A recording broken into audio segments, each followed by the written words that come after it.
Welcome to TerryWilson3.com, home of TW3. Are you ready to take your money, business, and life to the next level? You are worth more, and you're about to hear how and why.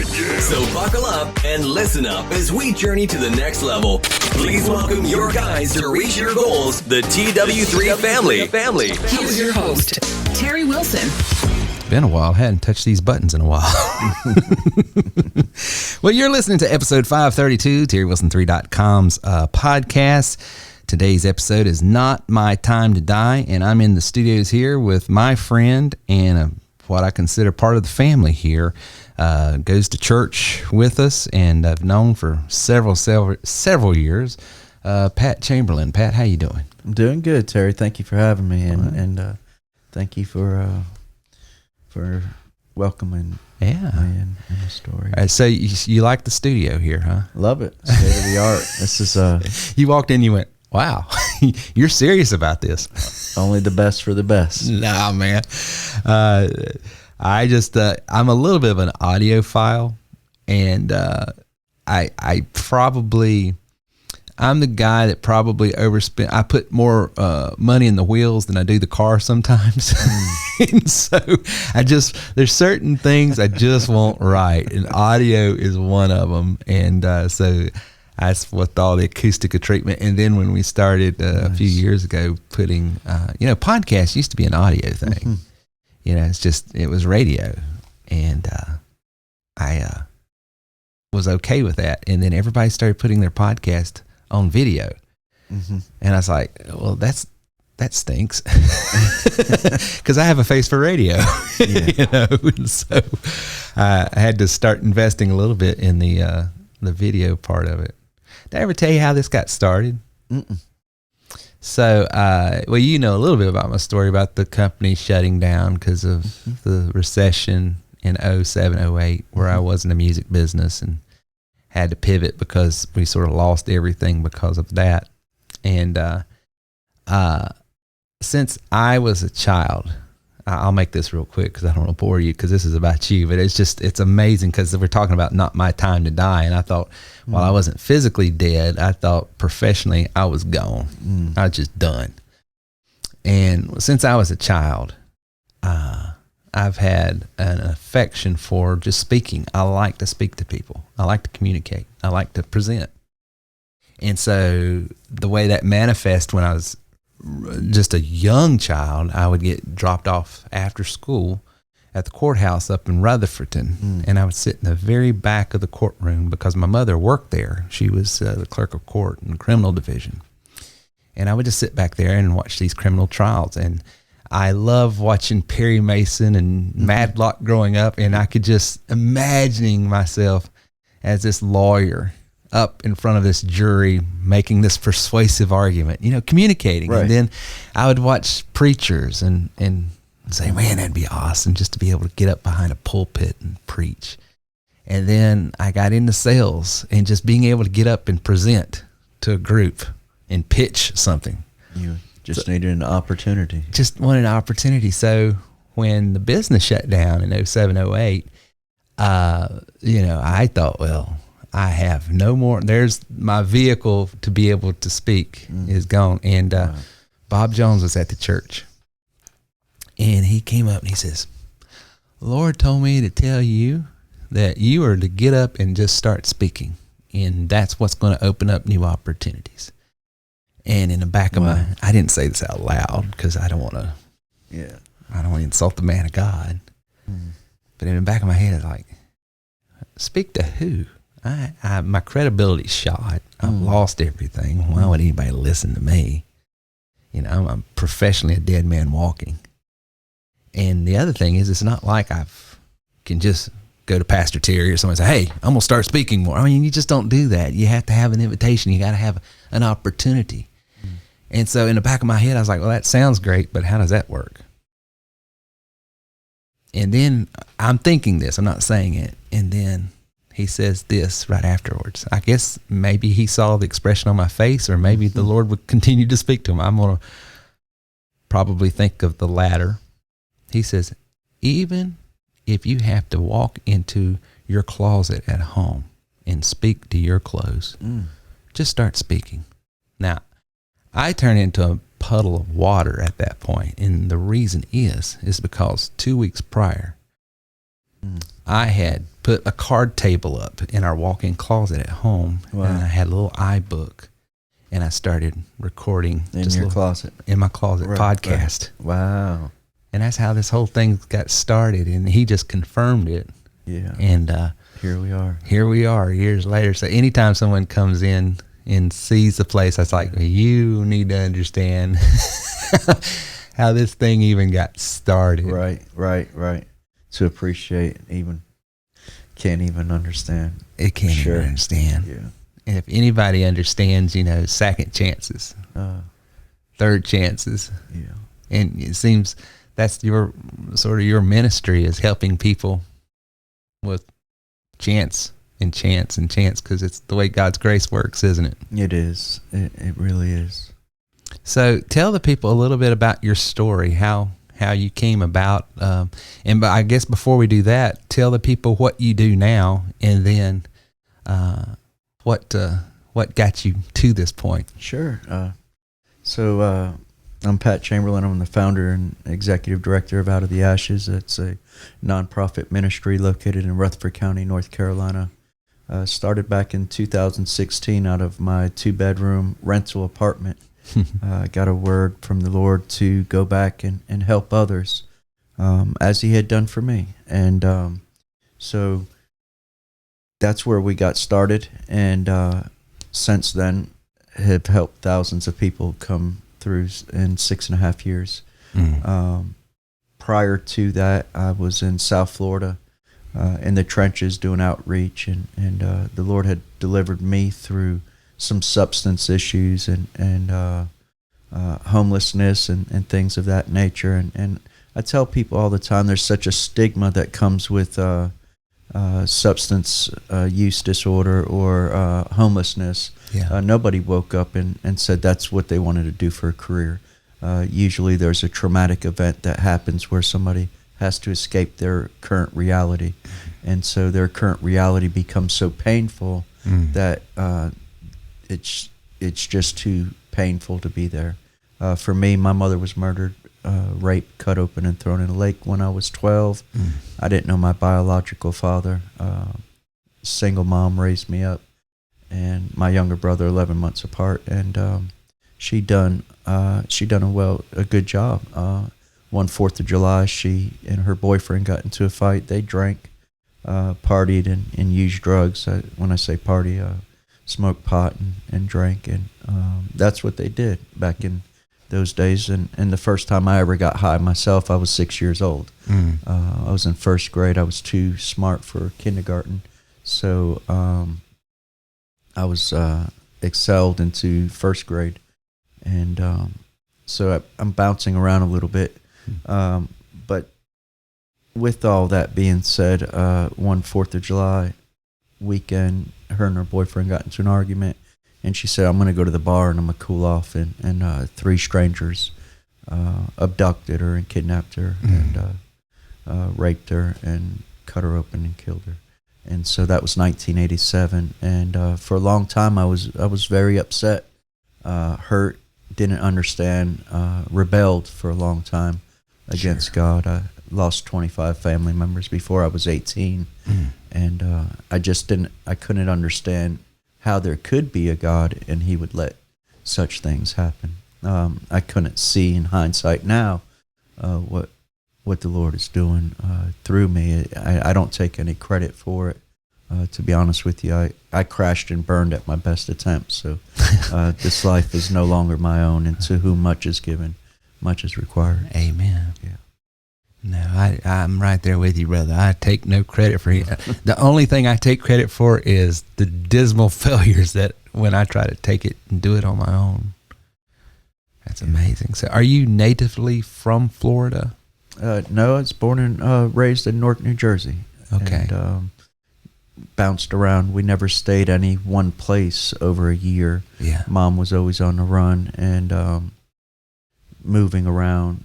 Her and Dad split up at an early age, 2 years. And So we never finished out a school year. I was always the new kid on the block at every school, and it was hard to get to make friends or, being short. My mother was a fighter, so she always told me to stand up to the biggest person in the school. Yeah. And so Find the biggest guy in the room, go over and go ahead and let him know you're not here to play. right, nobody's going to be picking on us. Right. That's exactly right. And so she branded that in early on. So that's something that I learned to do was fight. So yeah, unfortunately. So this traumatic event happened to probably the closest person a person can be to, and it's their mother. It's typically you're close to your mom and dad, but moms are special. So that had to have a tremendous impact. Yes, it did. So tell me a little bit about after this tragedy, what did that do to you? Where did that put you?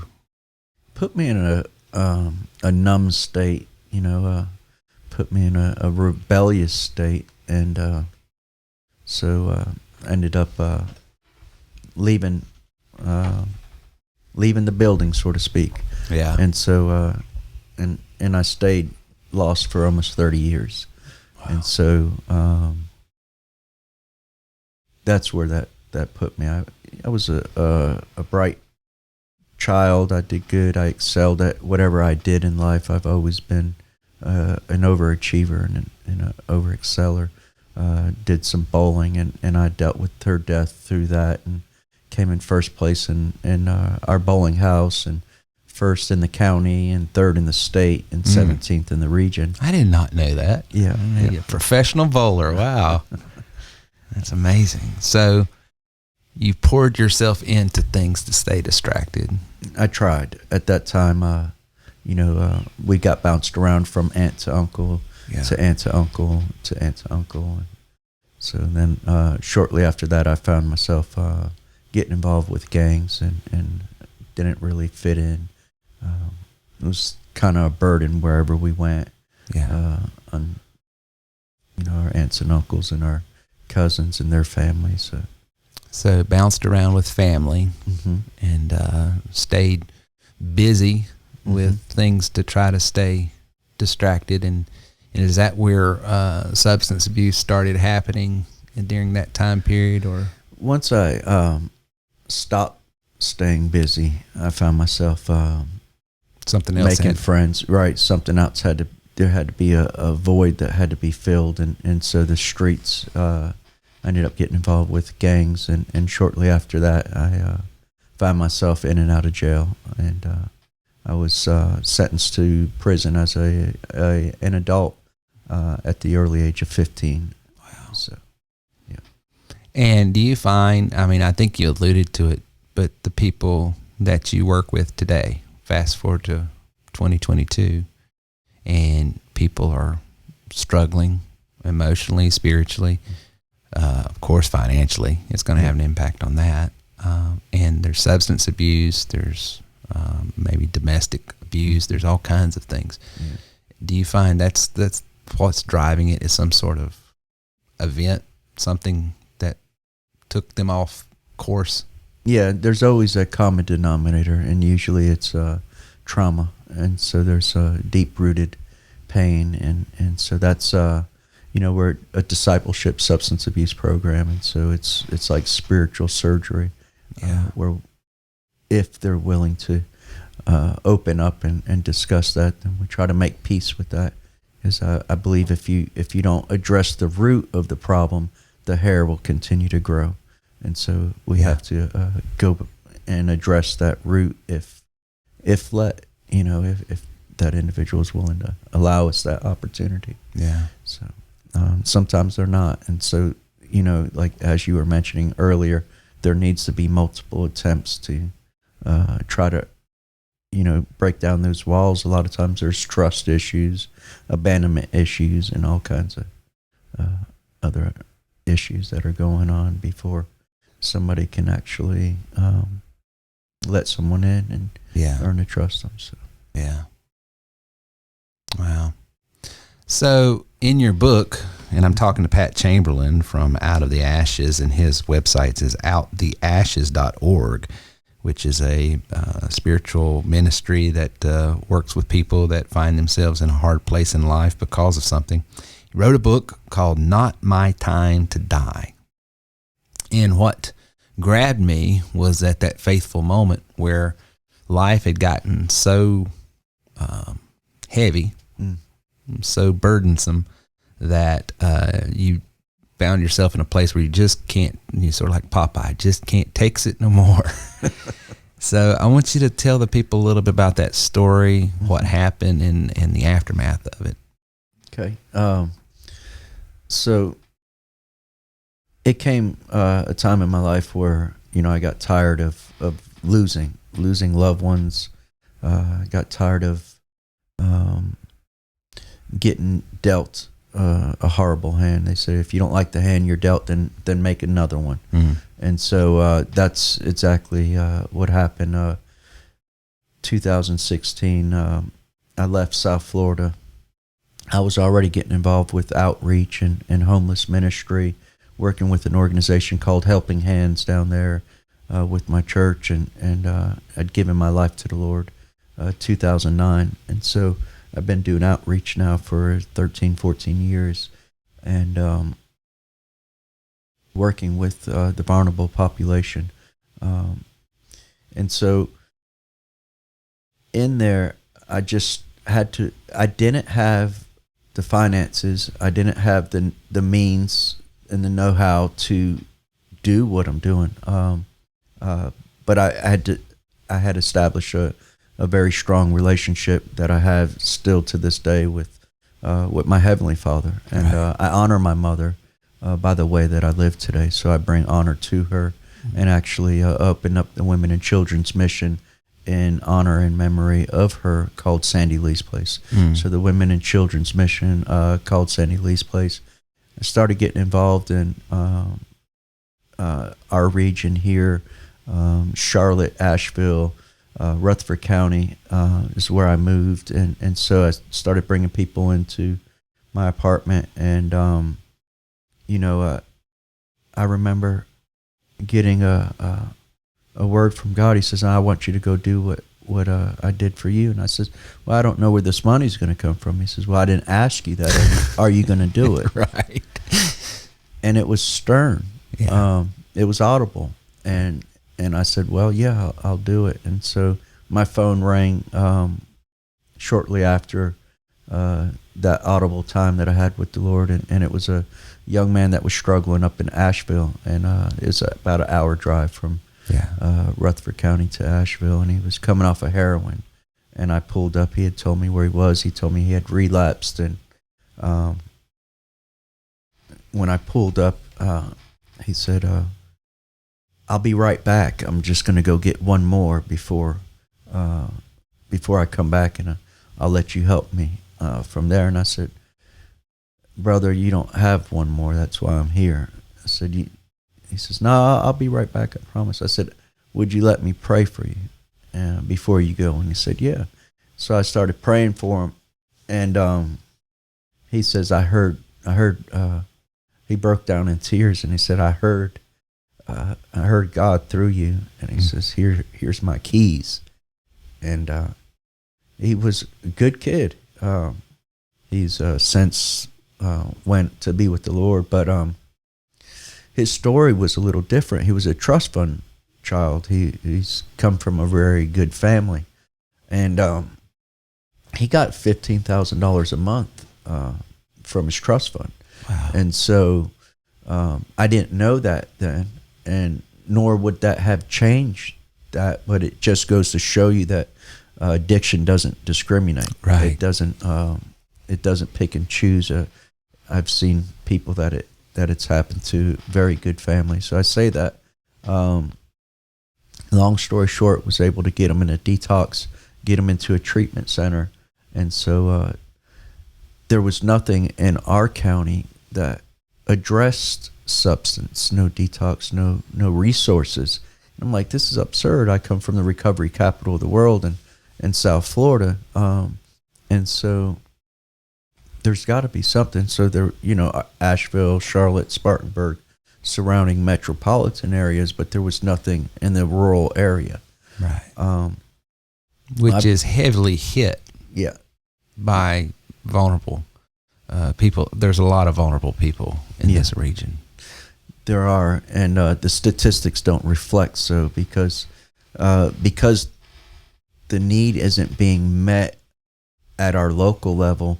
Anybody that's struggling with an overdose or a 911 call, they end up transporting to a metropolitan area. So it all goes into those numbers. Right. And so if somebody doesn't die on our local area's watch, then that statistic doesn't count as an overdose. Right. And so by the time they get to a surrounding metropolitan area, they pass away. That statistic goes to that area. And so I looking at getting a detox open or a treatment center open. And so my purpose, I shared a little bit about my why and why I do it. And so somebody helped me and showed me the way and loved me. And the love of God led me to repentance. It wasn't, it wasn't religion. It wasn't anything. It was truly unconditional love that led me to repentance and allowed me the opportunity to be who I am today. And I'm still learning. I haven't arrived by no means. Sure. So none of us have. But what do you tell that family member out there that has a loved one, a sibling, a child, a parent that's struggling with kicking a terrible habit? How can they be of a help and not a hindrance? How can they help that person? What can they do? What can they say? How can they respond when you've tried and disappointment happens because it's a relapse? You know the story. Yeah. And I can't tell you how many fathers and mothers I know right now that have a loved one, a child, that is struggling. Yep. Good kids. Yep. Just bad choice. Just bad choices, and it just seems like once that choice is made, then second choices becomes easier, and the third choice is even easier, and it's just hard to break that cycle. Yeah. Don't give up. Don't stop praying, and never stop sharing the truth in love. So the truth isn't what someone always wants to hear, but it will always be the truth. Set boundaries. There's a lot of times what we find out is that we're dealing with spiritual warfare. The individual can't see or think straight, is making bad decisions. They're good people, so they're being deceived. And so the truth and love is the best thing, and continue to pray. Encourage them to make good choices. Encourage them to ask them, what's next. A lot of times, I'm also in long-term recovery. This September will be 8 years without any mind-altering substances. That's awesome, brother. And it's truly a miracle. And so I say all that because if God could do it for me, He'll do it for anyone. As I mentioned, I'd rebelled and ran from Him. And I tell you, somebody prayed for me. And it may have been a stranger. It may have been a family member. But don't stop praying. There's support for families that are struggling with children or loved ones in substance. There's Al-Anon. There's different support meetings. Get an outlet. Get an outlet of people that you can talk to and get real with, so you're not alone. So that's what I would share. You're not alone. There's addiction is not uncommon as a lot of people pretend it to be. It affects more people, but there's a lot of people that do recover. We do recover. I'm somebody that has recovered through God's grace and mercy and the fellowship, and so it does happen. Miracles do happen. Amen. So, and you become what you surround yourself with, don't you? Yeah, those playgrounds, playmates, all of that has to change. And so if somebody is struggling with substance, feel free to reach out. I'll be glad to walk with you. I can't do it for you. We've got a great team now. We've got a staff. A lot's happened since the 2-bedroom apartment. Yeah, I see all the things that's happening in your ministry, and it's just it is so encouraging, inspiring to see the goodness of God just chase you down and beat you over the head with it. It's just mercy, but it's just good soil, and it's just led by good people with a good heart, and so it's wonderful to see. It's encouraging to see. I'm talking to Pat Chamberlain at the Out of the Ashes Ministry. His website is outtheashes.org, and he's written a book called Not My Time to Die. Now, what drove the title to this book? Well, I wanted to die. I didn't want to live. And when you got a call of God on your life, it doesn't matter what you think or what you're going to try to do. And so some things had to be shook. So your vote got vetoed, huh? Oh, yeah. It sure did. And I'm grateful. I'm truly full of gratitude. It wasn't my time to die. You have to read the book. Yeah. Read the book and get to know a little bit about, when somebody cries out at the end of themselves and calls out to God and find out that, he's right there. He's been present. And he's there all along. Yeah, the whole time. All along, he's been there. Yeah. And it's in those kairos moments that we finally recognize what has been there from the beginning. So that is awesome. So, Pat, what is in the future for Out of the Ashes? Okay, so we're getting ready to open up our new main campus, our first major main campus. We have 3 currently, smaller operations. Currently, we can house up to 25, and I do want to give a big thank you and a shout out to the Grace of God Rescue Missions out of Forest City, who turned over the mission aspect to our church. Father's Vineyard has been a blessing. We've got a good group of people who believe in what God called me to do, and we've watched it grow from 25 and hoping in the next month and a half we'll have our grand opening and expand our capacity to 70.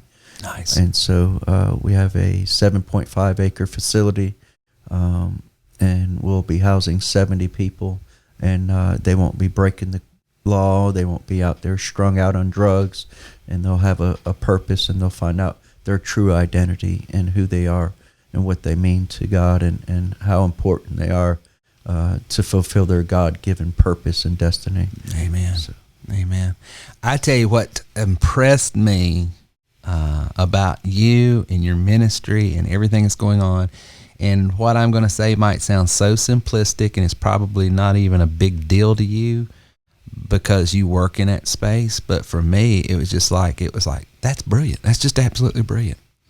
And it's that you don't just take people off the streets and feed them and just preach to them all day, but you had various businesses that you had set up, delivery, catering, all these different things.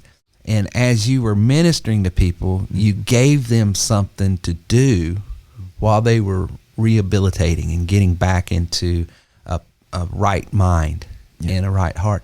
And I think that is just ingenious, because as someone that sort of preaches entrepreneurialism as well as the gospel, work was given to us before the fall of man. He says, go and tend the garden. Yeah. That he didn't say that after the fall. He said that before, when perfection was on the earth. So us having something to do with our hands that we get up to do every morning, that gives us that sense of purpose and pride that, hey, I did this today. it is just, I know it sounds so basic, but to me, it is just so fundamental to having a good, positive mindset. You know, the school system, society, pop culture, it's real popular to tell everyone that you're just some product of some cosmic accident, that you just lightning struck a mud puddle and you are the results of evolution billions of years later. And I just believe before the foundations of the world, I was thought about, pre-planned. I was made by, from, and for the purposes of greatness. There you go. And there's something for me. There's a reason for me to be here. And I just love the fact that you're just not in there just preaching to people, which is important, speaking, teaching, all that. I mean, that's, but you give them something to do. Yeah. That's just awesome. Yeah, my great-great-great-grandfather started the Goodwill many years ago. And, wow. It was a soup kitchen. And so it was one thing to feed people. It was another thing when you gave them purpose. And so, you know, everybody wants to belong, some to believe more. We're all created for a purpose. That's why we were created. So, you know, I was working 2 full-time jobs getting the ministry up and going. There was no salary for 4.5 years. Yeah. I did the catering. I worked down at Cleveland County Rescue Mission, you know, and I did whatever it took. And I do that today. And so, you know, until the day comes that I'm called home, I'm going to continue. I've got my orders, and we're going to try to help as many people as we can, help them get set free, and learn that there is a reason and a purpose worth living, and it's a good one. It's not going to be easy, you know. It's I tell people right from the beginning, you know, and one reason why the ministry is effective, you know, we bring in over 300 people a year, just in our small county there, 300 people a year. A lot of them are people that come back, you know, and habitually. They're habitually homeless or whatever the story may be. But we've had such great success with some people. Are they all, you know, have they all made it? You know, we believe that we sow a seed and we show the love, and people appreciate that. Nobody cares how much you know till they know how much you care. Yeah. You know, it's you know, when you meet the need, you can minister more effectively. So some people, they want something in their stomach. They're hungry now, you know, so they don't want to hear a whole bunch of other things. Right. Let me eat, or you know, I need a good night's sleep, and so we help with transportation. We outsource for outpatient therapy. There's no cost to our residents, and we do this at zero cost to the residents. And it doesn't make sense in the natural, but you know, if you want God's attention, you start taking care of His creation, and you get it. Well, I think there is no greater ministry and no greater display of the definition of God, which is love, than what you're doing. I mean, it's just absolutely amazing and inspiring and encouraging to watch. You know, because as our society just continues to boil in turmoil, it seems like it's fun. It's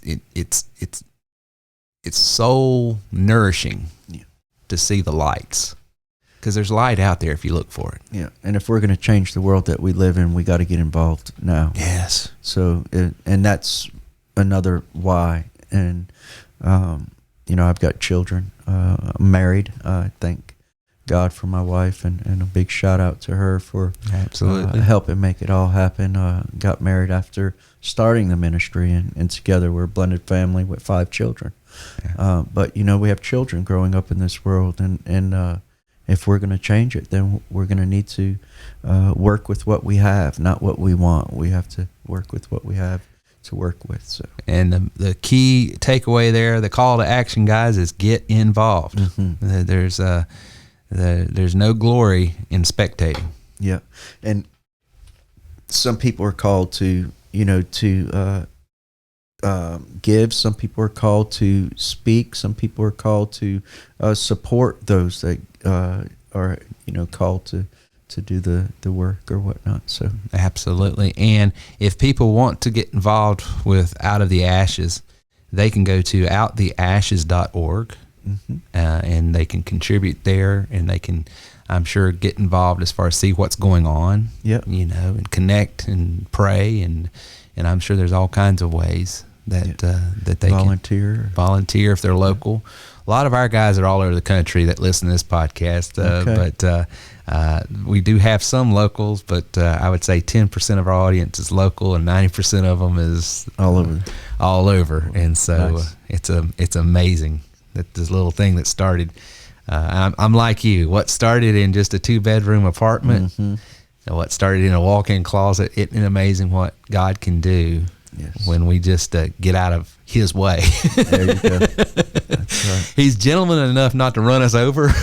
But that is awesome. Well, we've been talking to Pat Chamberlain out of the Ashes, and you can go to outtheashes.org and connect with him. You can also get his book, guys. This book right here is Not My Time to Die. And I asked him, where can I get this? And he says, you can get it anywhere. You can go to, what was it? Barnes & Noble, Amazon. You can get it on Kindle. It's pretty much everywhere. Get it anywhere that books are sold. Yeah, you can Google it, and it's actually in multiple languages as well. Wow. Man, I'm telling you what. I mean, when you did it right. I didn't do it. I'm just a vessel willing to do it. Oh, man. So. Well, you're humble, too, but you did. I mean, I could tell this thing was done up right. I was like, I need to talk to him about his editor and how he did all this, because I did mine myself. Oh. And in some instances, you can tell. I do want to give a good shout out to my good friend, John Thompson. He's a major. He was was a retired dean who came out, and he says we gotta write a book. We have to write a book, and working on the next one already. So it's just amazing to see it all come to fruition. It's just amazing when we give our all, what God does. Yeah, it's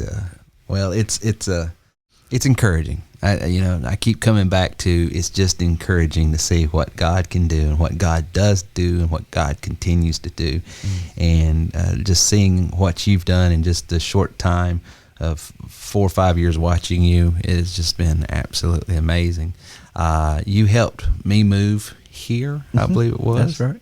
You helped me and the guys. And the guys, and you and the guys helped my mother-in-law move down here from Rutherfordton. When we believe in service work and giving back, and just really getting involved and doing the work. So yeah, and that's what was just encouraging to me. I was like, I mean, he's giving these guys something to do, because I think you got to have something to put your hands to. Yeah.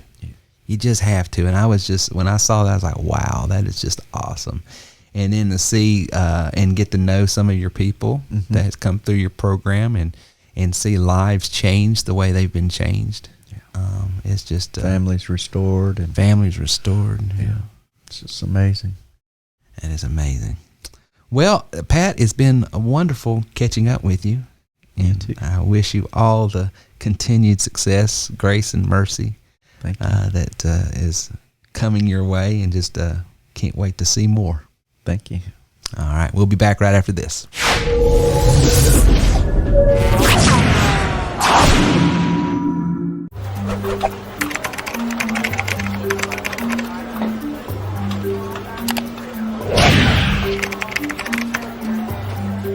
Today's show is sponsored by Sure Hosting at TW3. The next time you need an app, website, or software hosted securely and affordably, then go to terrywilson3.com/hosting.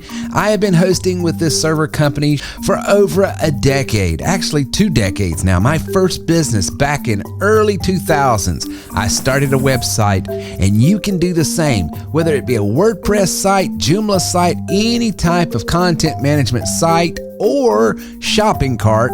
You can get it securely hosted for as little as $10 a month. And not only that, not only are you paying the absolute lowest price on hosting, because folks, there's some hosting companies out there that'll host for $3, $4 a month, but look how much memory they give you. Barely enough to load any content management software on there.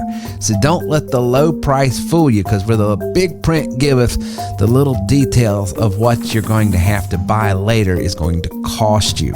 So go to terrywilson3.com/hosting, and you can get a free WordPress site, Joomla site, or shopping cart there right now by going to terrywilson3.com/hosting. That's terrywilson3.com/hosting. Secure, affordable, and easy to use with 24/7 support at terrywilson3.com/hosting.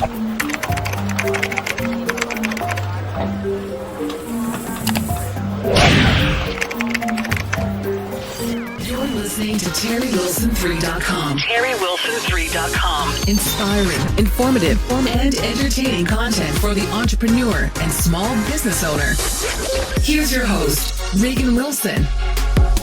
Welcome back, everybody. Man, that was a fantastic interview. I hope you guys enjoyed today's interview with the executive director of Out of the Ashes, Pat Chamberlain. I highly encourage you guys, if you'd like to connect with Pat, you can go to outtheashes.org. You can also get his book, which I also highly encourage you pick up, Not My Time to Die. You can pick this up on Amazon, Barnes & Nobles, or really wherever books are sold. So please, if you got the money and you like what he was saying, please pick it up. Pat's the real deal. Pat is the real deal. I've known him, like I said, in the interview for 5 years, 6 years, 7 years, I don't know. But he's just humble, soft-spoken. But boy, does he... You get to know him. You get to know him. He cares a lot, and he does a lot. He, and like I said in the interview, I don't know if you caught this part, but it's one thing to say, hey, I want to help people. And it's another thing to say, well, I'll feed people. Oh, that's great. I'll clothe people. Great. I'll shelter people. Great. He's doing that. But beyond that, he's giving them something to do. He helped us move to this house. It was his trucks and his people. He helped your grandmother move. He has started all these little small businesses, moving businesses, catering businesses, all of this other stuff to help people have to get them re-engaged in life, in society, and have something to put their hands to. So I mean, I think he's a great representation of having a why. He knows why he's doing what he's doing, and that's why there's a lot of passion and there's a lot of thought into everything he's doing as well. Exactly. Because I mean, what's the old saying? You don't change. You can't quit a habit. You got to replace it. You got to replace it. And I think if you want to stay sober, if you want to be on the path of sobriety, if you want to be on the path of hope and not despair, then you got to replace some of those things and some of that time with something else. And I just think it's great to have something to do and get up for every morning.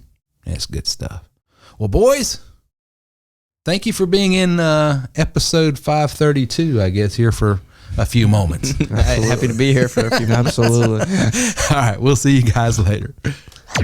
Thank you for listening to our show today. If you have any questions or would like to speak with us about your goals, then please call or text us at 864-507-9696. Reach out to us online at terrywilson3.com.